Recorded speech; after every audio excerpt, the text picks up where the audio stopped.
আজকে আমি আপনাদের সাথে এমন একটা ঘটনা শেয়ার করতে যাচ্ছি, যেটা শোনার পর আল্লাহর উপর আমাদের বিশ্বাস, আমাদের ঈমান ইনশাআল্লাহ আরও অনেক গুণ বেড়ে যাবে।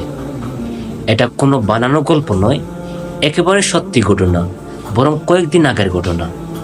আমাদের জীবনে অনেক সময় এমন হয় না, যখন মনে হয় সব দরজা বন্ধ হয়ে গেছে, কোনো রাস্তাই খোলা নেই, কিন্তু তখনও যদি আমাদের নিয়ত ঠিক থাকে আর আল্লাহর উপর ভরসা অটুট থাকে, তাহলে আল্লাহ পাক কিভাবে অসম্ভবকে সম্ভব করে দেন সেটাই আজ আমরা জানব। তো ঘটনাটা হলো এক লিবিয়ার যুবকের, নাম তার আমের। আর 10 জন ধর্মপ্রাণ মুসলমানের মতোই তার মনের মধ্যে একটা গভীর ইচ্ছা ছিল, তিনি পবিত্র হজ পালন করতে যাবেন। সেই মতো তিনি সব প্রস্তুতি নিলেন, টাকা পয়সা জোগাড় করলেন আর রওনা দিলেন সৌদি আরবের উদ্দেশ্যে। এয়ারপোর্টে যখন তিনি পৌঁছালেন আর সব ফর্মালিটিস যখন প্রায় শেষ, ঠিক সেই মুহূর্তে একদম প্লেনে ওঠার আগ দিয়ে তার নাম নিয়ে একটা নিরাপত্তা সংক্রান্ত সমস্যা দেখা দিল। বুঝতেই পারছেন এরকম একটা মুহূর্তে কেমন লাগতে পারে।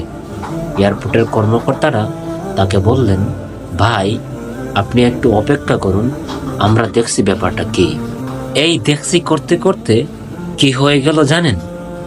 বাকি সব যাত্রীরা একে একে তাদের কাজ শেষ করে প্লেনের ভিতরে চলে গেলেন। দেখতে দেখতে প্লেনের দরজাও টাস করে বন্ধ হয়ে গেল।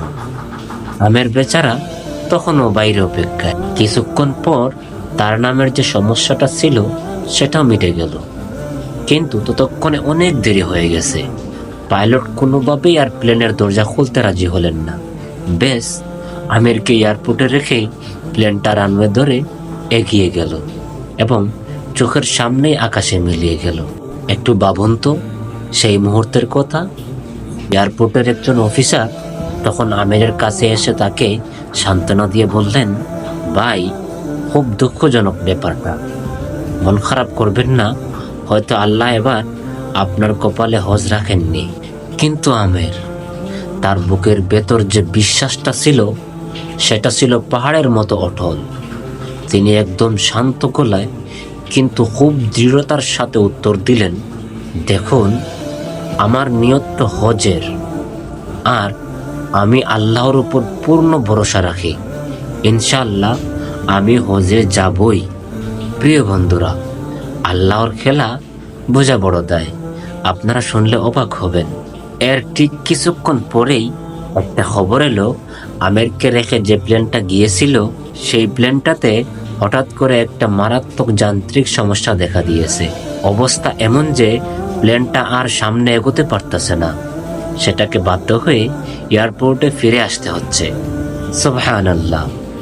প্লেনটা ফিরে এলো, তাড়াহুড়ো করে সেটার মেরামতের কাজও করা হলো। আমেরের মনে তখন নতুন করে আশার আলো জাগলো। আল্লাহ হয়তো তার ডাক শুনেছেন। কিন্তু না, গল্পের শেষ এখানেই নয়। সেই পাইলট কে জানে কি কারণে এবারও আমিরকে প্লেনে তুলতে কিছুতেই রাজি হলেন না। সেই অফিসার বেচারাও এবার প্রায় হাল ছেড়ে দেওয়ার মতো করে আমিরকে বললেন, ভাই সত্যি বলছি, আমার মনে হচ্ছে আপনার ভাগ্যটা আসলেই খুব খারাপ। প্লেন এত কাছে আসার পরেও আপনি প্লেনে উঠতে পারলেন না। আমের কিন্তু তখনও একটু বিচলিত হননি। তার মুখে সেই আগের মতোই আত্মবিশ্বাসের একটা ছাপ। তিনি আবারও সেই একই কথা বললেন, আমার নিয়ত ঠিক আছে, আমি হজ করতে এসেছি এবং আল্লাহর ইচ্ছায় আমি হজ করতে যাবই। প্লেনটা আবারও আমেরকে ছাড়া চলে গেল। কিন্তু আল্লাহ তাআলা যখন কারোর জন্য কিছু নির্ধারিত করে রাখেন, তখন দুনিয়ার কোনো শক্তি কি তাকে আটকাতে পারে? কিছুক্ষণ ওড়ার পরেই অবিশ্বাস্যভাবে প্লেনটাতে আবারও সেই একই রকম মারাত্মক সমস্যা দেখা দিল। এবার আর কোনো উপায়ান্তর না দেখে স্বয়ং পাইলট ভেতর থেকে ওয়্যারলেসে এয়ারপোর্ট কন্ট্রোল রুমে খবর পাঠালেন, আরে ভাই, ওই লিবিয়ান লোকটা কোথায় যার নাম আমের?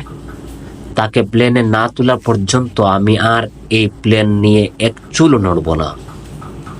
আল্লাহু আকবার! চিন্তা করতে পারেন অবস্থাটা। শেষ পর্যন্ত সব বাধা পেরিয়ে আমের সেই প্লেনে উঠলেন। সৌদি আরবের মাটিতে পা রেখে তার যে কি আনন্দ হয়েছিল সেটা তিনি পরে ভিডিও করে জানিয়েছিলেন। তার মুখ দেখেই বোঝা যাচ্ছিল আল্লাহর প্রতি কৃতজ্ঞতায় তার মন কতটা ভরে গিয়েছিল। এই ঘটনাটা আমাদের কি শেখায় বলুন তো? এটা আমাদের এটাই শেখায় যে আপনার নিয়ত যদি 100 ভাগ খাঁটি হয় আর আল্লাহর উপর যদি আপনার ভরসা থাকে পর্বতের মতো অটল, তাহলে দুনিয়ার কোনো হিসাব নিকাশ, কোনো বাধাই আপনাকে আটকাতে পারবে না। আল্লাহ নিজেই আপনার জন্য রাস্তা তৈরি করে দেবেন, যেভাবে তিনি আমেরের জন্য করে দিয়েছিলেন।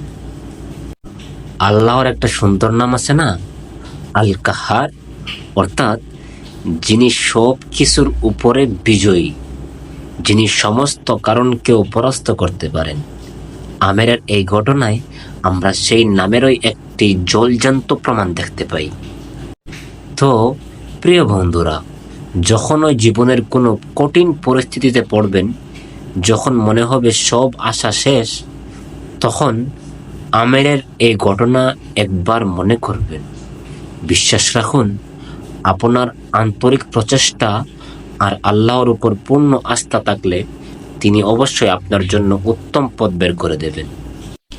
কেমন লাগলো আজকের এই অসাধারণ সত্যি ঘটনাটা অবশ্যই কমেন্টে জানাবেন। আর হ্যাঁ, এমন আরও সুন্দর সুন্দর ইসলামিক ঘটনা শুনতে চাইলে চ্যানেলটা সাবস্ক্রাইব করে পাশে থাকবেন। কিন্তু ভালো থাকবেন সবাই। আসসালামু আলাইকুম।